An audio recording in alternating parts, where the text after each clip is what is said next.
Hey everyone, welcome to Shawn's Trains. Today I'm doing something a little bit different. Not only are we reviewing a new locomotive, the Atlas U28C, but we're also going to talk a little, doing a decoder install into a new modern Atlas locomotive.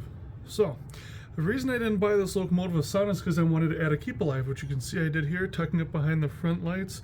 Fits perfectly. All you have to do is lift the wires up a little bit. I couldn't have asked for a better fit. It's out of the way, I think. We'll find out when we go to put it back together.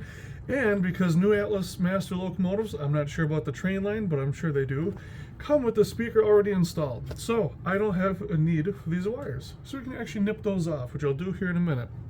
But all we had to do was take out the original DC board, drop on our pre-soldered 21-pin Loksound decoder, which is already wired up for the keep alive. Thank you, Shawn for doing that. And that was it. The speaker's already wired here. All I had to do to confirm that was look at the instructions here.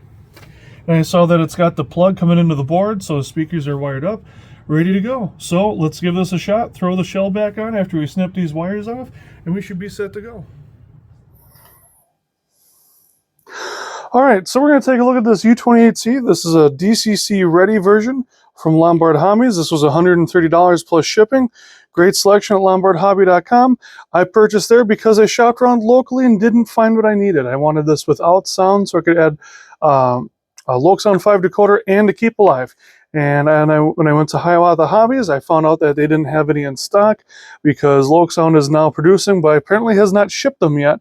Loksound 5 decoders with a keep alive inside. So I used a Loksound 5 decoder that I had with a keep alive already soldered to it, and this was just the easier solution for me. I already had a decoder, already had the keep alive. It just made sense.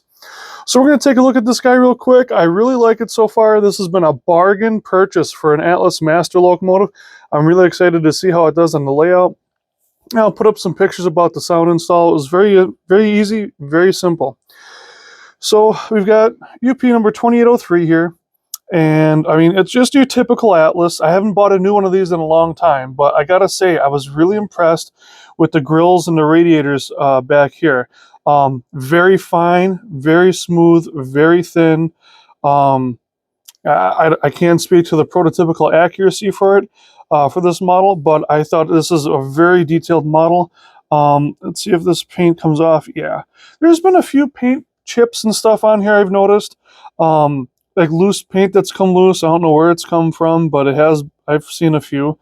But overall, I gotta admit, the detail's been very nice on these. I wish they'd do U30Cs or U33Cs in Milwaukee Road. I would be thrilled.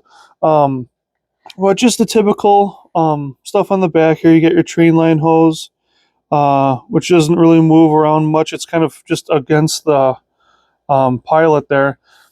I mean, there's not a whole lot to see. These aren't, unbelievably detailed locomotives. You don't have individual lift rings that stick out. They all collapse into the car body up top. You don't have a working beacon. You haven't on Atlas for a long time. But thankfully they're not asking premium prices for these like you see on scale trains or Walther's Proto. But you've got some nice hand applied details here. In fact, you can see I need to push this guy in just a little bit more. There we go. But you got your hand applied brake lever. You've got some of the railings front and back. You've got your folding step here. I'm not going to screw with that too much.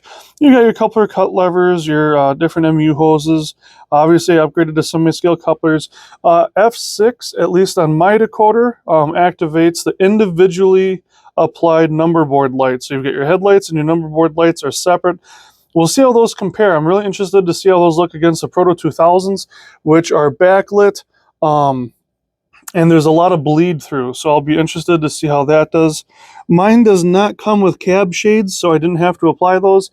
And if you can see right here, there's a little scratch on the top here. This is how it came out of the box when I bought it. I'm not sure why, but I'm not too worried because it's a Union Pacific locomotive.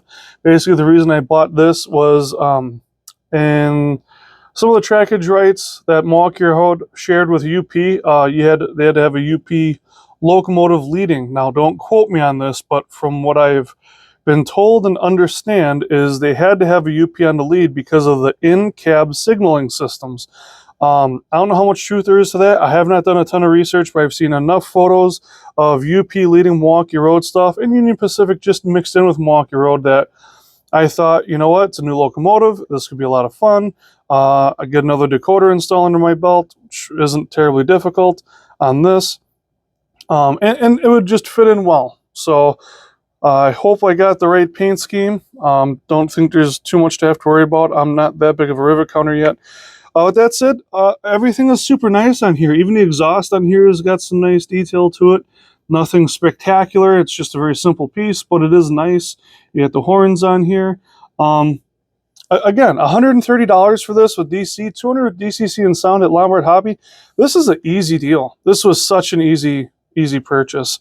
Very affordable. I'm very happy with it. Atlas, thumbs up. And, you know, you can look back at my second section podcast where I was talking to Mike Ostertag, and we did not agree on Atlas. And, you know what? This wasn't bad. For the price, this wasn't bad at all. So let's get on the layout. All right, so we've got our locomotive here. We're just going to do a little bit of testing. I just want to say from a little bit that I just done, the motor control is very smooth, much better than it is in the Proto ST45. And that's kind of what I'm comparing this to, just because of cost and everything. I've always kind of put Proto and Atlas kind of in the same boat.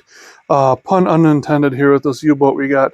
So let's take a look. Let's turn the headlight off and let's take a look at those number boards. So those number boards don't actually look too bad. On the camera, they're not very good. I'll try to I'll take a picture of it and put that in later. So you should be seeing that now. Overall though, I gotta say that the sound's very nice on this.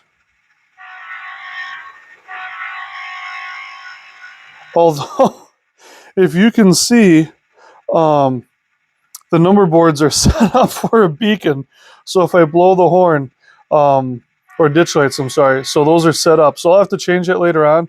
But otherwise, they do actually show pretty nicely, being that it's a white number board with black lettering. So those are actually coming through really nice.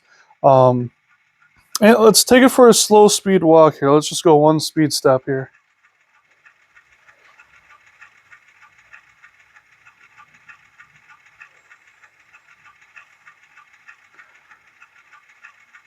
So you might not be able to see it, but it is just a hair of a crawl.